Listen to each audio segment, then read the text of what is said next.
And we welcome you to the Wednesday Morning Show on WGTD. I'm Gregory Berg.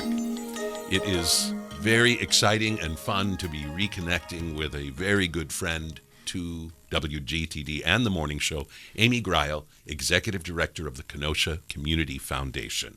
And she has joined us on a number of occasions to talk about the good work of the Kenosha Community Foundation, who they are, what they are, the difference that they seek to make in the community. And we're going to be talking with another very special guest today, John Keel, who has been instrumental in helping to implement a very, very exciting new gift, if you will, for the Kenosha Symphony Orchestra on behalf of his beloved aunt. And we will be talking about all of that and more over the next few minutes. And Amy Greil and John Keel, we welcome both of you to the morning show. Thanks, Greg. Thank you, Greg. It's a pleasure to be here. So happy to have both of you here. Amy, before we get into the specifics of this new undertaking or endeavor that I know you are excited to talk about, I think it would be valuable to begin with the basics and remind everybody about what the Kenosha Community Foundation is and maybe what is most important for the general public to know about how it functions and what its purpose is. Sure. So we are a nonprofit community foundation. So this is a sort of people's foundation, if you will, that we really make it an easy entry into philanthropy for ideally those that are locally based that want to keep their money right here locally in the Kenosha area. So essentially how it works, we take private wealth and we invest it and we create public good.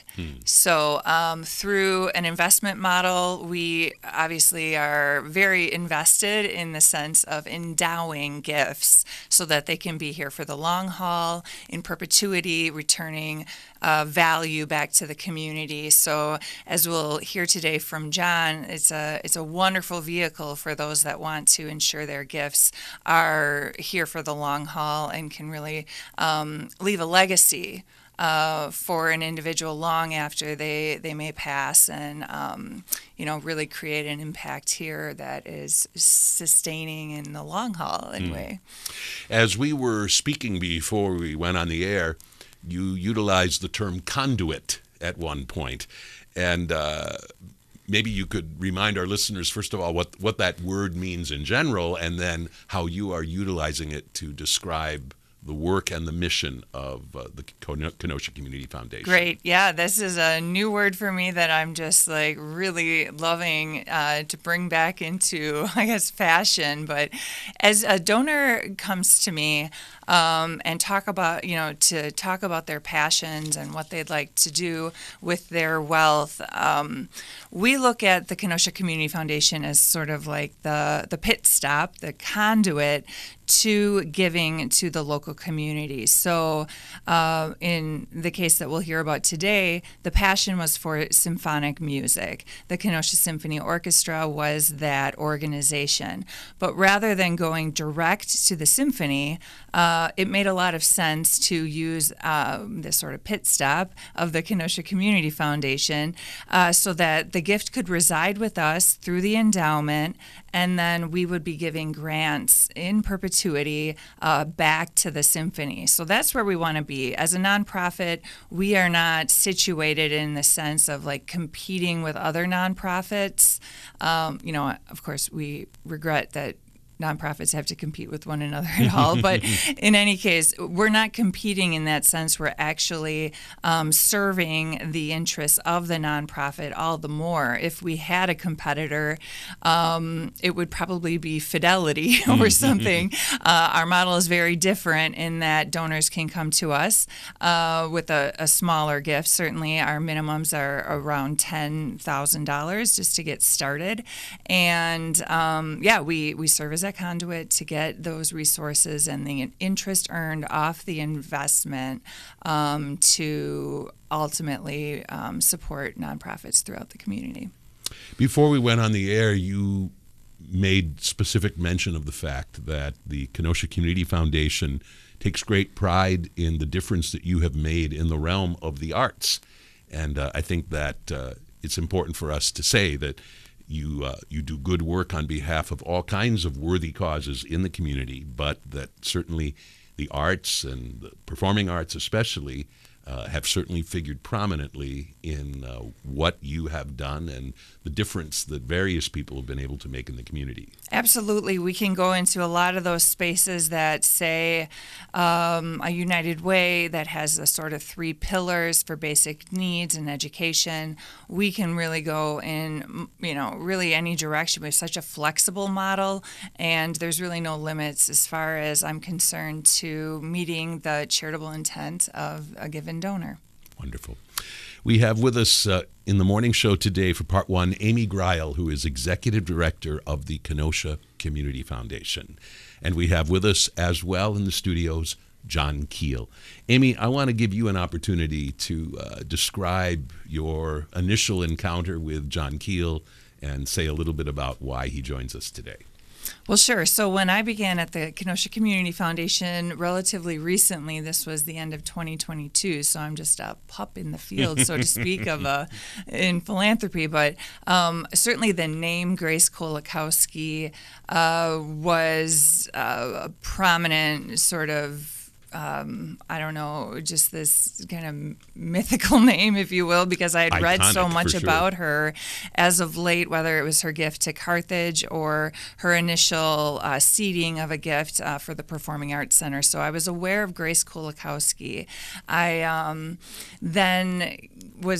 It was a fortuitous, opportunity when I had some outreach from John to say maybe we could, bring Grace in and kind of talk a little more about how she's engaged with the Kenosha Community Foundation historically. So, with great sweaty palms and sort of like this, oh my, I get to meet this, what I have come to know, certainly just a phenomenal person, legacy of her own and just wealth of gifts. Got to meet Grace and then at the same time her great nephew, John Keel. So we've become friends and colleagues and all the things. And I'm just really pleased he could be here today. As am I. John Keel, we again welcome you to the morning show. We're so happy that you are here and that we can talk about the extraordinary legacy of Grace Kolakowski. First of all, I think it would be helpful for anybody who happens to listen who does not necessarily know the story of your great aunt and who she is, who she was, where she came from, and kind of in general her considerable legacy, particularly for the sake of, for instance, Walworth County listeners and others in more far afield might not know this story the way so many of us in the community do. It's a fascinating story and one that I'm really happy to share with you. So she's my great aunt, my mother's aunt. She was born and raised in Rudolph, Wisconsin, on a dairy farm, the youngest of 8 children. And when she was 16 years old, decided she did not want to be a farmer's wife. And so her plan was to take the train from central Wisconsin to Milwaukee to become an artist at the Layton School of Art in Milwaukee. So that art has been in her life forever.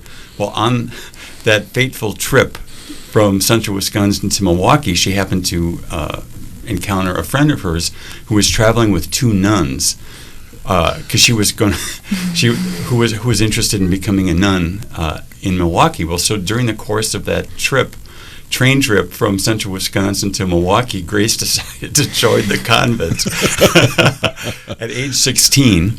Slight detour, and the really ironic thing is that her friend only stayed in the convent 6 weeks, and Grace stayed 21 years. So she was a Franciscan nun from age 16 until age 37, left in the mid-60s, and with $500 in her pocket as she left the convent and started a teaching career, first in parochial schools in the Milwaukee area and then public schools, and then eventually becoming a principal.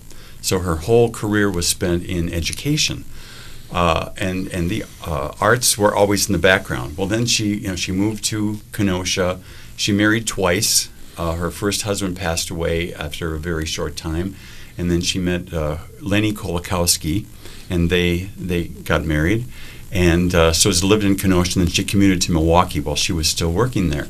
Well, during the course of being involved in Kenosha, she got to know Mayor Antaramian, and her passion has been for the performing arts. And so she and a group, I think about 12 women, formed a group that were championing this idea of a performing arts center for the city of Kenosha, or the region here. And putting her money where her mouth was, she seeded that endeavor with $100,000, like to do a feasibility study. Will this thing work? And so they hired architects and they hired researchers to say, well, is this a viable option? And it was. So unfortunately, though, through other priorities in the city, it never reached the level where it was a viable project. And so actually in 23, so I moved down here to become Grace's caregiver in July of 23. She's going to be 96. Mr. Antaramian came to the house and said, in short words, unfortunately, Grace, this is a great idea. I still love it. I'm a backer of this idea, but unfortunately, there are other priorities that the city has, and so this is just not going to happen. So we looked at each other and said, now what are we going to do? And so her idea was, well, I gave the money to the foundation. It had been, I think, 7 years. They had the money under their management. And she said, I want my money back. If they're not going to build this, give me my money back. So then we began the process of exploring how that might be done. Well, then that's how we got in contact with Amy, because she would be the one who would be involved with that process of getting the money back to Grace. Well, then she set up the meeting. She said, I'm really curious to meet your aunt. I would like to explore her passions and her whole motivation for being a philanthropist. So I think the first meeting was an hour or 2 hours in Amy's office. She was very generous with her time and really explored Grace's life and why do you want to do this with your money? So to make a long story short, the money that had been designated for the Performing Arts Center has now become the funds that finances 3 scholarships at Mary Bradford High School. So Grace, has a heart. She was a teacher. She was a principal, and so her whole idea is let's support local youth to go to local universities so that they stay local. So the scholarships are only for Gateway, Carthage, or Parkside. It has to go to Mary Bradford students, and then they have to study and get their degrees here. Right. So it's brilliant. Wow. She's a very, very smart philanthropist. In addition to being generous. In addition to being generous, yes. Amy, do I remember correctly that you grew up in rural Wisconsin? And did you grow up on a farm? Indeed. I grew up on a dairy farm not so far away in Waterford, Wisconsin. But yes, proud daughter of dairy farmers. My father and my mom are still on the farm. And yeah, once you're a dairy farmer, you're always a dairy farmer.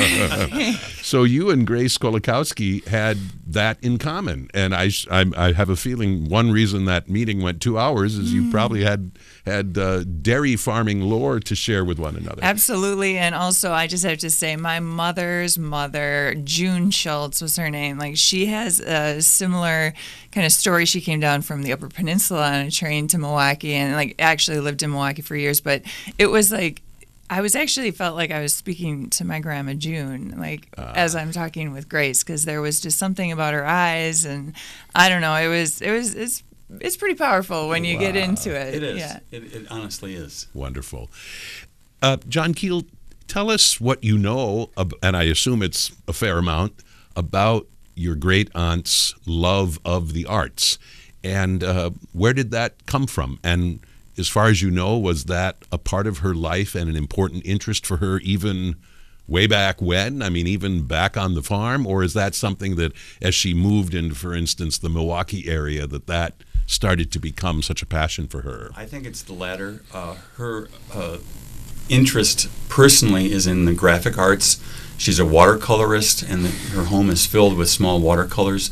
So she's not a singer, she's not an instrumentalist, but I think coming to this area and seeing a great need, Chicago has performing arts, Milwaukee has performing arts, what does Kenosha have? And for a city of 100,000 people, she said, we deserve our own performing arts center. And so that was her passion in supporting that project. Very good.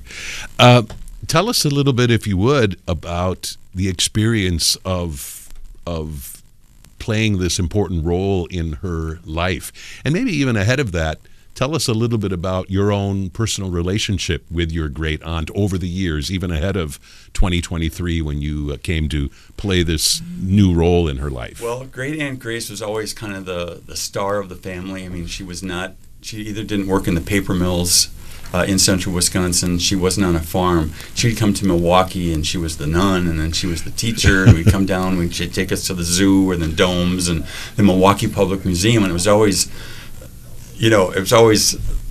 thrilling to come and visit with her. So I've known her my entire life, and now in her advanced age, she was in need of someone to come and be her caregiver. And so she, in addition to just the simple basic things like meal preparation and laundry, she needed someone to come alongside her because she had accumulated a pretty large sum of money that she was really struggling with. What do I do with this now? What do I do with this money? And so I was there. I mean, I have a background in business. I have a master's from Northwestern's Kellogg School of Management. And so in a very unique way, I was qualified to be not only her caregiver, but her companion. And so having this ability as a sounding board, she wanted to put her money in an area that would have an impact, but also would survive. When she gave her money to Carthage, her biggest concern was, is Carthage going to survive? Because she had gotten her master's from Cardinal Stritch in Milwaukee, and when she found out that it had closed, she blanched. When she heard that, she said, I hope that doesn't happen to Carthage. So she was very aware of the risk that her money may or may not survive or may not have a legacy that she was hoping for. Right. So it sounds like your great aunt has taken the matter of philanthropy very, very seriously, and that she has not been in any way careless in the way she has distributed her money. I mean, she's been really, really thoughtful and really is thinking a lot about legacy. That is true. That is very true. And when she set up these scholarships at Bradford, she engaged the help of the principal. She wanted to get the money into the hands, she said the straight A kids are always going to have money. She said, I'm interested in kids who are very qualified and who are very capable, but don't test well. They might not write the best essay, but the ones who are going to become the outstanding nurses and the outstanding firemen and the outstanding EMTs, I want to help those kids. So she has a heart for either underdogs or some of the overlooked people. So she has a beautiful heart and wanted to use her money to help people like that. That's great. For those of you just joining us, we are talking today in this portion of the morning show about the Kenosha Community Foundation. We have with us Executive Director Amy Greil, and we also have with us John Keel, who is here because a new fund has been created that honors the legacy of Grace Kolakowski, and it is earmarked for the Kenosha Symphony Orchestra. John Keel, do you remember a lot of discussion in terms of what performing arts or arts organization she wanted to turn her attention to, and what ultimately inspired her to make this choice of the Kenosha Symphony Orchestra as the recipient of this new fund? Well, she has a great love for classical music, as do I. And so I must admit that I had a very strong influence in her choice for the symphony. That was not 100% her. She wanted the Performing Arts Center to be for the community. However, so Siebold Chapel became that vehicle, and so it's both a religious center and it's also a performing arts center. So that was great. But she said, I want something that's more mainstream performing arts.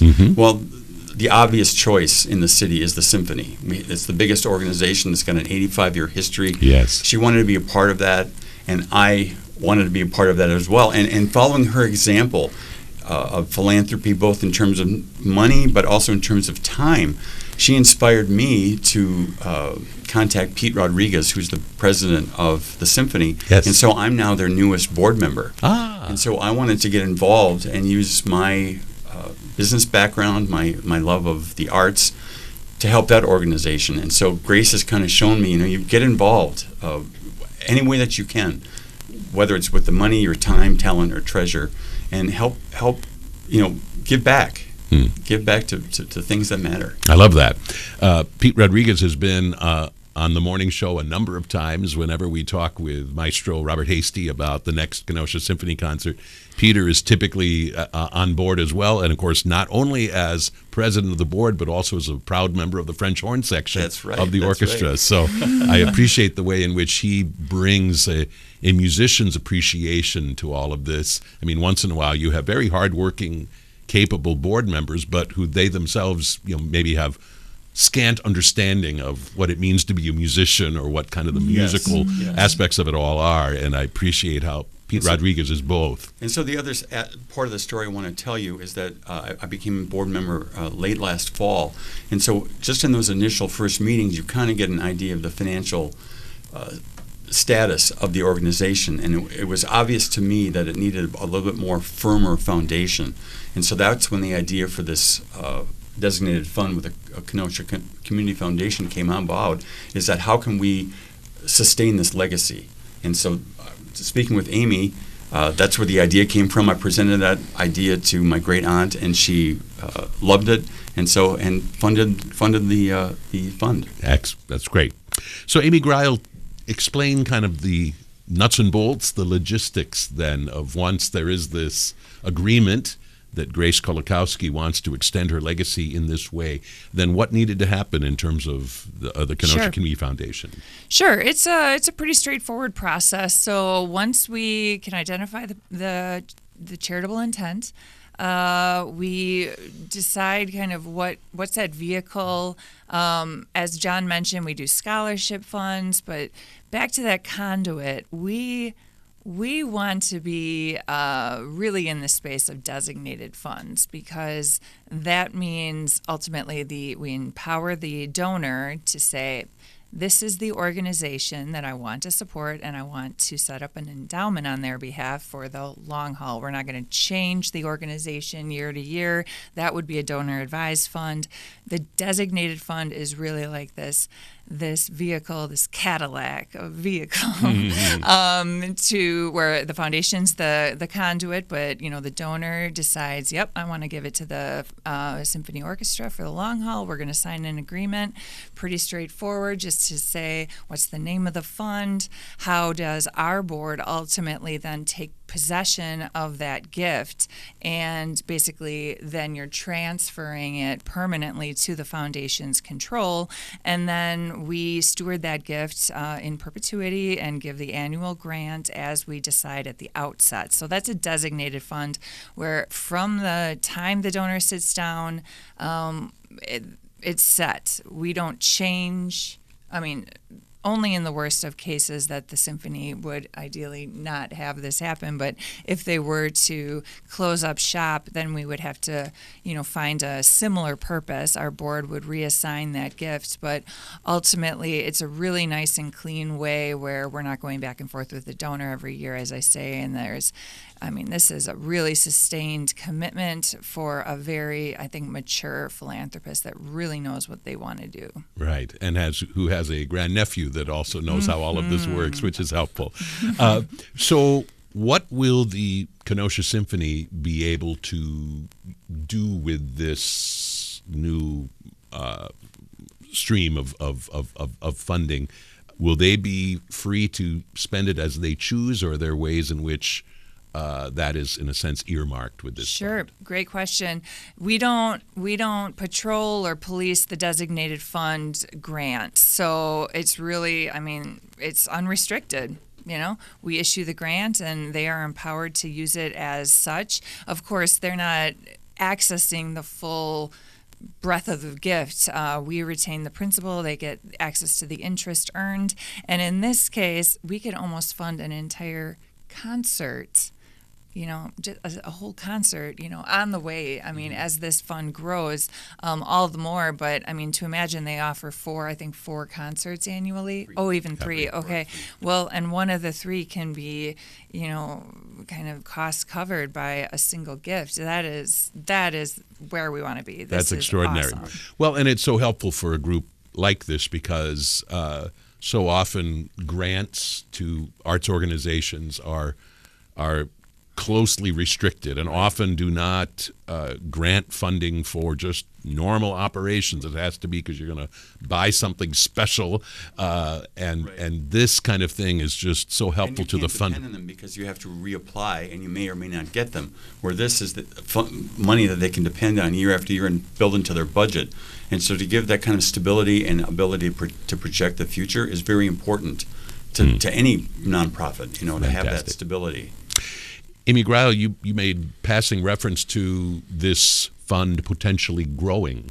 Explain how that would happen for this amount of money, for this pot of money to actually grow. How is that likely to occur? Sure. So we first wouldn't make a grant in the first year, so we have to allow the gift to earn interest in our investment pool. So we have a prudent approach. 60% stocks, 40% bonds. Last year we earned 14.6% on our investments. So certainly we are going to issue 5% of the value of the asset, so to speak. So this gift to the symphony, we would take 5% next year, and I think it's at the end of this year in any fact, but we take 5%. So the remaining earnings, of course, stay with the fund. So the value is growing over time, but even cooler part of it is that now that Grace and John have seeded the fund, it's open to the community to contribute towards. So we have it on our website. You can find it under the donate page. You can scroll down through the designated funds, and there it is. Let me ask you a question. Yeah. So let's say someone has $500 that they would like to contribute to the symphony. You had mentioned before that it was like a $10,000 minimum. Now that the fund has been established, do these smaller amounts, are they still able to be? Absolutely. Yep. So we have a whole different sort of schedule of how people can establish new funds and what the fees are per fund, et cetera. But yeah, once that is set up and named, we're good to go. I mean, any small gift, of course, is added to the endowment. That's not to say that $500 in is $500 out. It's just added to the value of the principal. So, but yeah, you can use a credit card or send a check, however that looks. If you want to denote that this is for the Symphony Orchestra Fund, we will be glad to get you started on your path to philanthropy as well. That's absolutely fantastic. And John Keel, I'm glad you asked for that clarification because we did make that statement was made about kind of the bottom figure for really setting an endowment in motion, but that does not mean gifts of that magnitude must be made to be part of this. Right. And I think it also speaks to Grace's being at the vanguard, and she wants to be she puts her money where her mouth is, and she's a leader, and she said, come, this is important to me, come follow me. And so, with the Performing Arts Center, she got that started, and now with the symphony, it's like, this is an important cultural institution in this city. Anybody who shares this interest or this passion, please join me in this. It's not just all about her and her fund. It's like, I'm just getting this thing started. Come join me. Come be part of this wonderful effort. With me. Yes. That's so good. That's so good. So, Amy Greil, if people are interested in more information about anything that we've talked about today, but in particular this fund set up in honor of Grace Kolakowski, what should they do? Well, certainly I'm a phone call away. We are a small shop, but, our door is always open, and we love those conversations with people that are just starting to explore this. I mean, I'm new to the field of philanthropy as well, come from the nonprofit sector, so I know fairly well what's out there. If they're not sure how does this look and how would I even begin, I can certainly seed them with some ideas from our grants that we give year-round. So I know some of the good actors, if you will, trying to just help them navigate like grant making, because even that is quite a science and a field, and how do you do it meaningfully? Because even John mentioned that when Grace arrives to the later part of her life and she says, I have amassed a wealth here, but I don't know what to do with it. That's actually more common than you think, that people, even farmers, and my dad would look at me and say, "Are you serious? You're going to give money away?" You give money away. But for many people, they're surprised as they look back at their life and say, "Wow, I really do have disposable income here, and my kids are taken care of, or maybe I don't have kids, and why not keep it right here that has supported your family, has supported you?" I mean, I'm just so passionate about the Kenosha community and communities generally, like as those breeding grounds for, successful lives and quality of life. And I don't want people buying homes down in Florida. I want people investing in endowments right here in their community. Absolutely. Very well put. So we encourage people to reach out to the Kenosha Community Foundation to find out more about all of the good work that they do. Amy Greil is their executive director, and John Keel, speaking on behalf of his wonderful, extraordinary great aunt, Grace Kolakowski. So great to have both of you here today for the morning show. Best wishes. Thank you, Greg.